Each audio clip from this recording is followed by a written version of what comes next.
अस्सलाम वालेकुम दोस्तों, मैं हूं मजहर शेख और आप देख रहे हैं अशरफी न्यूज़।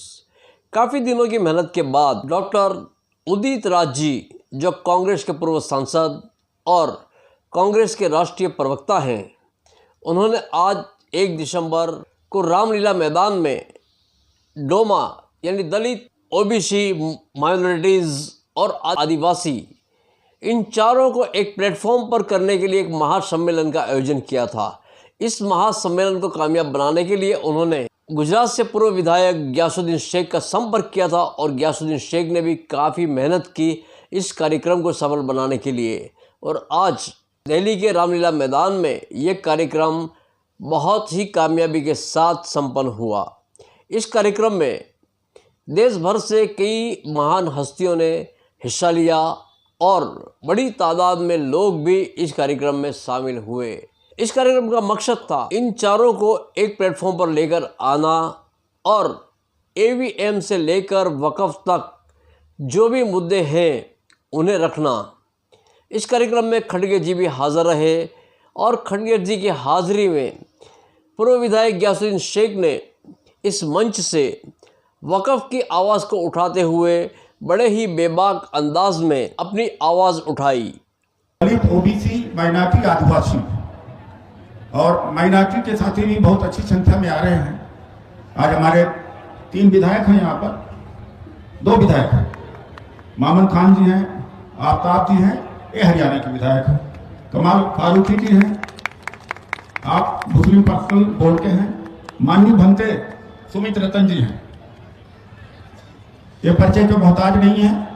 और ओबीसी के देश के सबसे बड़े नेता हमारे बीच हनुमंत राव जी भी हैं और गयासुद्दीन शेख जी, जो इन्होंने गुजरात से कर दिया, बहुत लोग दिल्ली से नहीं कर पाए। मैं इनका खैर मकदम करता हूं। मैं आग्रह करूंगा गयासुद्दीन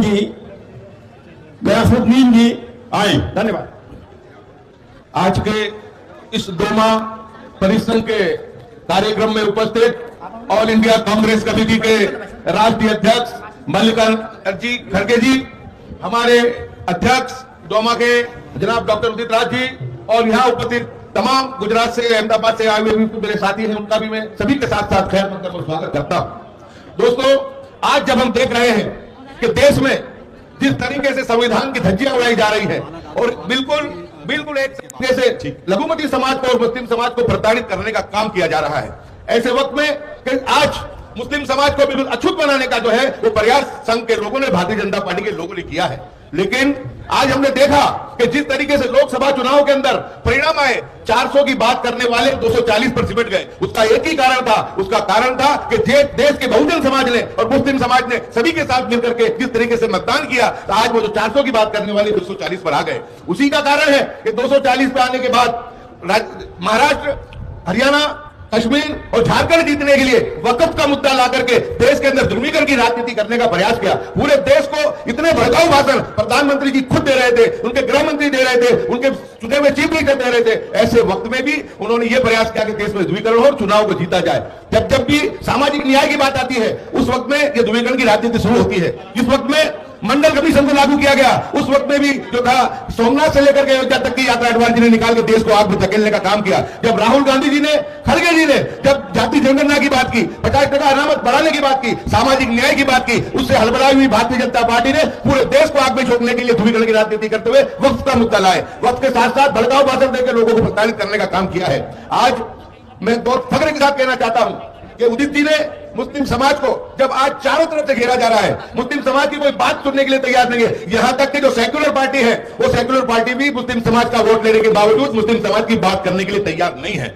ऐसे वक्त में अब आशा की किरण जो है वो एक ही है, जो राहुल गांधी जी ने भारत जोड़ो यात्रा निकाली थी। वो भारत जोड़ो यात्रा संविधान बचाने की थी, आरएसएस और भारतीय जनता पार्टी की भ्रष्ट नीतियों के खिलाफ थी। और आज हमने देखा कि जो कोई अगर बात करता है तो खड़गे जी बात करते हैं, प्रियंका जी, राहुल जी मुस्लिम समाज के लिए और सभी पीड़ितों के लिए बात करते हैं। इसके अलावा इंडिया गठबंधन के भी कई लोग जिन्होंने हमारा पूरा वोट लिया, उन लोगों ने भी अभी तक खुल करके हमारे सामने आए नहीं है। लोकसभा का सत्र चल रहा है, मैं विनती करता हूं कि इंडिया गठबंधन के लोग भी जो ये प्रताड़ित किया जा रहा है और जो हमारी बातें हैं उनको लेकर के लोकसभा के अंदर भी हमारे मुद्दों को जो है तरजीह दी जाए, लघुमती समाज के लिए भी बात की जाए। इतनी बात करके आते वक्त मैं अपनी बात को समाप्त करता हूं और आपका स्वागत करता हूं।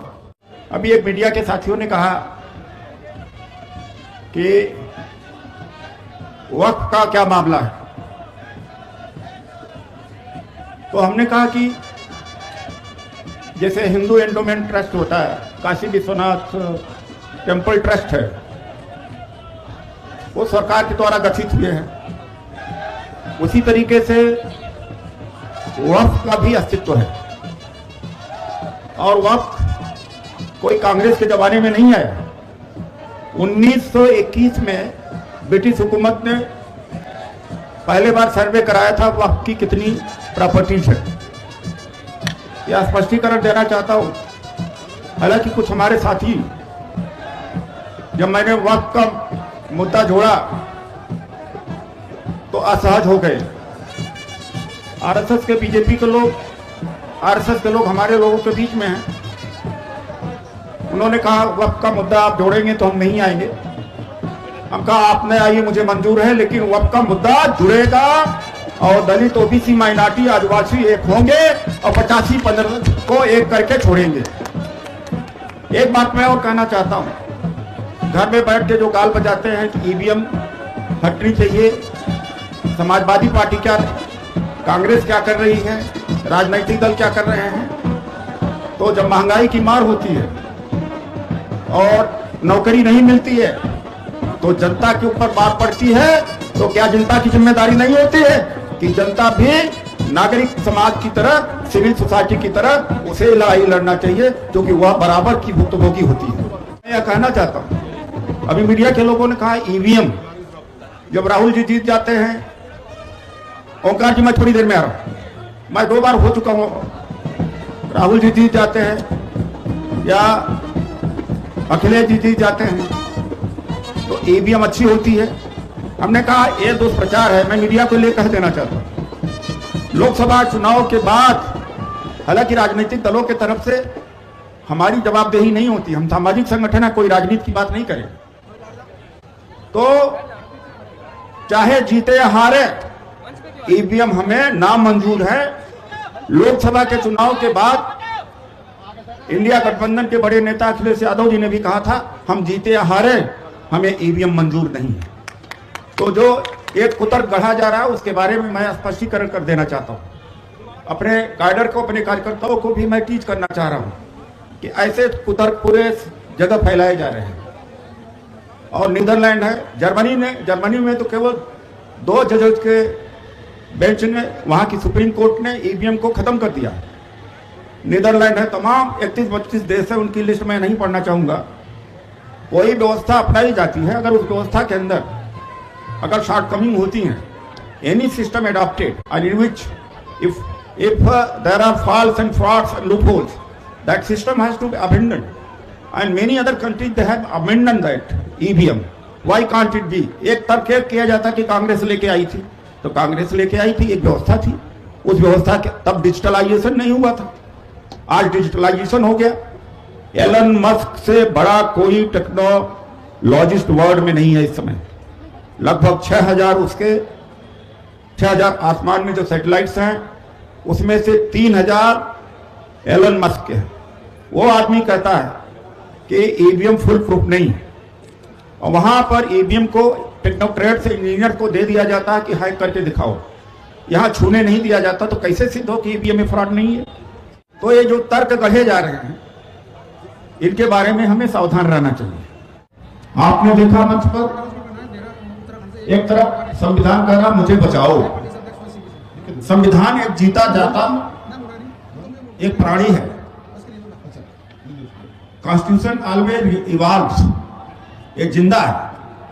कॉन्स्टिट्यूशन अपने आप को इवॉल्व करता रहता है, विकास करता रहता है।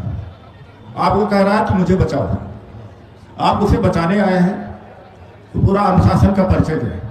और दूसरी तरफ ईवीएम है, ये कह रही है मुझे हटाओ। आप पीछे बैकड्रॉप में देख लो, वो कह रही है मुझे हटाओ। आज के रैली का मुद्दा जो है संविधान और वक्फ बचाओ, आरक्षण बचाओ। आरक्षण की सीमा 50% से बढ़ाई जानी चाहिए, ईवीएम को हटाना है, और हमने किसानों की भी समस्या को लिया। तो ये देश में इस रैली की जरूरत क्यों पड़ी? हमने देखा कि अब अचानक हमला, सामने से हमला मुसलमानों के ऊपर हो रहा है और बीच से हमला या भीतरघात दलितों पिछड़ों का हो रहा है। दलितों पिछड़ों का ऊपर से कहते रहते हैं कि नौकरी खत्म नहीं हो रही है, लेकिन निजीकरण करते जा रहे हैं, शिक्षा को महंगी करते चले जा रहे हैं। तो अंदर से मार रहे हैं ओबीसी को, आदिवासी को, दलित को, और मुस्लिम को बाहर से मार रहे हैं। उन्होंने अपनी रणनीति बदली है। पहले क्या होता था कि दलितों के ऊपर हमला होता था, उन्होंने लगा कि ये हिंदू समाज में विभाजन हो जाता है, इससे उनको लाभ का सौदा नहीं मिला। अब इन्होंने अपनी रणनीति बदल दी है, जो मनवादी लोग हैं।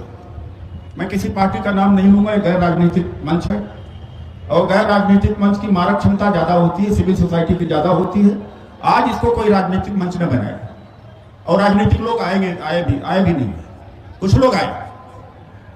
पब्लिक जो है ज्यादातर एनजीओ के हैं, कर्मचारी हैं, अधिकारी हैं और ये बहुजन समाज के लोग। अब क्या है, हमें भी इनके जवाब में दलित, ओबीसी, माइनॉरिटी, आदिवासी मंच खड़ा करना पड़ेगा, ताकि जो ये 80 और 20 का करते हैं, हम 85 और 15 का करते हैं। तो ये 85 और 15 करने का ये शुरुआत है। 80-20 का किया है, इसको 15 और 85 कर देना है। 85 आप हैं, 15 वो लोग हैं। 85 में मोहम्मद जी हैं, कमाल फारूकी जी हैं, भंते सुमित रतन जी हैं, और 15 में वो हैं, और आज 15 वाले वो कर रहे हैं। अरे भाई, 2018 से लेटरल एंट्री में आईएएस की भर्ती हो रही थी, न ओबीसी था, न SC/ST था। ये बताइए, कोई मुसलमानों ने किया? ओबीसी का भी तो नहीं था। मंडल का विरोध किसने किया था? कहीं मुसलमानों ने मंडल कमीशन का विरोध किया था? तो ओबीसी को समझना चाहिए कि हमारा विरोध तो मुसलमान करता नहीं। जाति जनगणना का विरोध कोई मुसलमान कहीं कर रहा है भाई? कहीं कर रहा है? तो फिर क्यों भाई, क्यों नहीं दोस्ती होती है? जो विरोध कर रहा है उसके खिलाफ खड़ा होना चाहिए कि नहीं खड़ा होना चाहिए? होना चाहिए। आज इसी के लिए रैली है, आप उसके खिलाफ खड़ा हो जो ओबीसी, SC/ST का आरक्षण खत्म कर रहा है। मुसलमान से हमें कोई नुकसान नहीं है, हमारा वो विरोध नहीं करता है। तो जो इन्होंने 10 साल से रणनीति बनाई है, उसको रिवर्स करने की जरूरत है। उसको अब हम रिवर्स करें।